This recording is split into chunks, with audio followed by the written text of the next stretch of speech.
તળાજા તાલુકાના મનાર ગામે નદીમાં ડૂબી જતાં 3 વ્યક્તિઓના મોત થયા. મૃતદેહ તળાજા સરકારી હોસ્પિટલ ખસેડવામાં આવ્યા.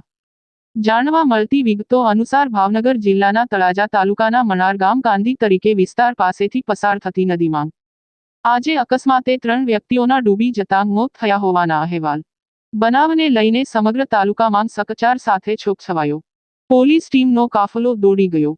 ઘટનાની માહિતી મળતા તળાજાના યુવા ધારાસભ્ય ગૌતમભાઈ ચૌહાણ અને તાલુકા પંચાયત પ્રમુખ રાણાભાઈ સહિત અગ્રણીઓની ટીમ લઈ દોડી ગયા હતા અને પરિવારને આશ્વાસન આપી બનતી મદદ કરવાની ખાતરી આપેલ અને ડોક્ટર અને પોલીસ સ્ટાફને જરૂરી માર્ગદર્શન આપેલ.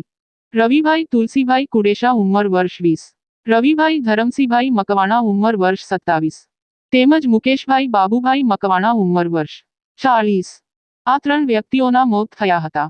આ 3 વ્યક્તિઓના મૃતદેહ તળાજા સરકારી હોસ્પિટલ ખાતે લાવવામાં આવ્યા હતા. તેમજ ગામના વિવિધ સામાજિક તેમજ રાજકીય આગેવાનો પણ મોટી સંખ્યામાં ઉમટી પડ્યા હતા. હોસ્પિટલ અને ઘટના સ્થળે લોકોના ટોળા ઉમટ્યા.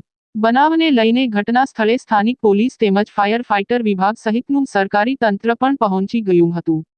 3 મૃતકોના મૃતદેહ તળાજા સરકારી હોસ્પિટલ ખાતે પીએમ અર્થે 108 મારફતે લાવવામાં આવ્યા છે. ધારાસભ્ય ગૌતમભાઈ ચૌહાણે એક વાતચીતમાં જણાવેલ કે યુવાનો અને આપણા બાળકોને નદી તળાવ ચેકડેમમાં નહાવા ન જવા દેવા. ક્યારેક આવી ગંભીર ઘટનાઓ બને નહીં તે માટે સાવચેતી રાખવા અપીલ કરી હતી. રિપોર્ટ કમલેશ ઢાપા સાથે મથુર ચૌહાણ.